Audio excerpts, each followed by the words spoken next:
अक्सर जो आपसे पूछा जाता है क्या कि सर एनडीए किस टाइम हम प्रिपेयर करें। बहुत सारे बच्चे होते हैं कि पहले हम 12वीं कर लेना, 12वीं कर लें उसके बाद।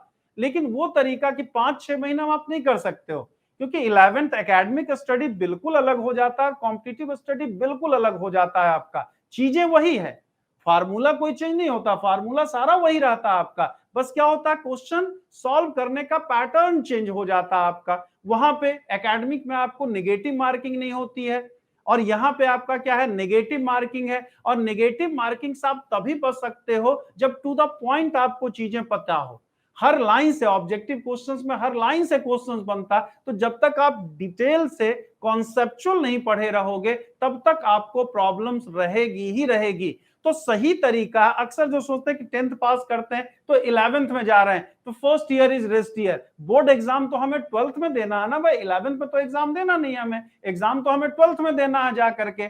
और किसी भी एग्जाम में आप जेई मेन देते हो या एनडीए देते हो या एयरफोर्स देते हो, किसी भी बार का आप पेपर उठा के देखो, 55% के अप्रोक्स आपका क्लास 11 से ही क्वेश्चंस पूछा जाता है। हम लोग चलते ही उल्टा है, हम लोग सोचते हैं 12th में सीरियस होंगे, 12th में एग्जाम देना, लेकिन 12th वाले का वेटेज कम होता है, 11th वाले का वेटेज ज्यादा होता है। और जिसने 11th अच्छे से कवर किया तो बोर्ड में तो फायदा होगा। अरे 11 के बाद ही 12 आता है ना भाई, तो 11 के बाद 12 आता है, तो 11 वाला सब समझे रहेंगे तब तो 12 वाला भी आसानी से समझ में आएगा। और साथ ही साथ हर एग्जाम में, अब ये हमारे शिक्षा व्यवस्था का दुर्भाग्य कहिए कि पहले एक जमाने में यूपी बोर्ड, बिहार बोर्ड वगैरह में 11th-12th दोनों का बोर्ड एग्जाम में पूछा जाता है।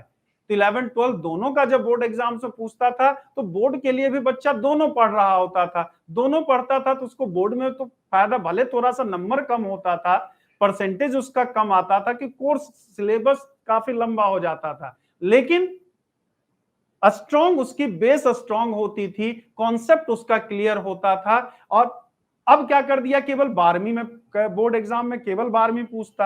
अब 12वीं तो आप बोर्ड एग्जाम में तो पूछते हो, तो भैया आईआईटी में भी खाली 12वीं का पूछ लो, एनडीए में भी खाली 12वीं का पूछ लो आप।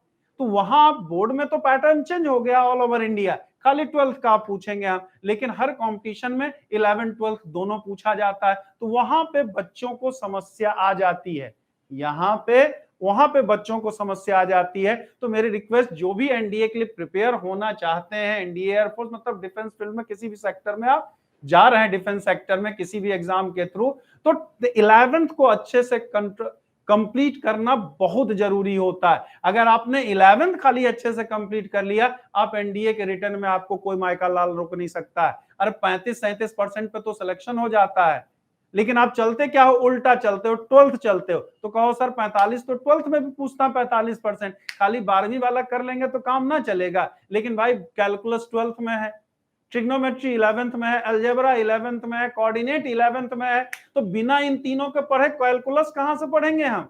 कैलकुलस के लिए इन तीनों को आना जरूरी है ना, यही तीनों नहीं आएगा तो 45% है तो, लेकिन उसमें कर पाते हैं हम 20% कर पाते हैं। लेकिन 11th अगर हम अच्छे से कंप्लीट कर लें तो 11th से हम केवल एनडीए का एग्जाम आसानी से निकाल सकते हैं। तो फिर बोर्ड एग्जाम अगर आपका कंप्लीट है तो आप 11 से प्रिपरेशन करना बिल्कुल आप स्टार्ट कर दीजिए, क्योंकि अभी सफिशिएंट टाइम भी आपके पास होता है, तो आप आसानी से फर्स्ट अटेम्प्ट में ही आप क्लियर कर सकते हो। अगर सही स्ट्रेटजी के साथ सही समय पे अगर किया जाए तो कोई भी पढ़ाई, कोई भी एग्जाम मुश्किल नहीं होता है। जब हम क्या है, कहीं ना कहीं हमारी स्ट्रेटजी गलत होती है तभी हमें असफलता मिलती है। असफलता मिल रही है इसका मतलब सफलता के प्रयास में कहीं ना कहीं तो कमी हो जा रही है। तो आप प्लीज फोकस 11th पे आप जरूर करें, चाहे कोई भी एग्जाम दो यार, कोई भी एग्जाम दो, IAS, PCS, TGT, PGT, NDA, air, अगर मैथ्स का सिलेबस 11th-12th वाला पार्ट सिलेबस में है तो 11th का सिलेबस 12th की तुलना में ज्यादा इंपॉर्टेंट होता है, आपका 12th पढ़ने के लिए भी और सारे कॉम्पिटिटिव एग्जाम्स के लिए भी। तो बस उल्टा ना चलिए, सही समय पे सही डायरेक्शन में अगर आप प्रिपरेशन करेंगे तो सिलेक्शन होना तय है आपका। तो चलिए हम लोग कल मिलते हैं, तब तक के लिए जय हिंद, जय भारत।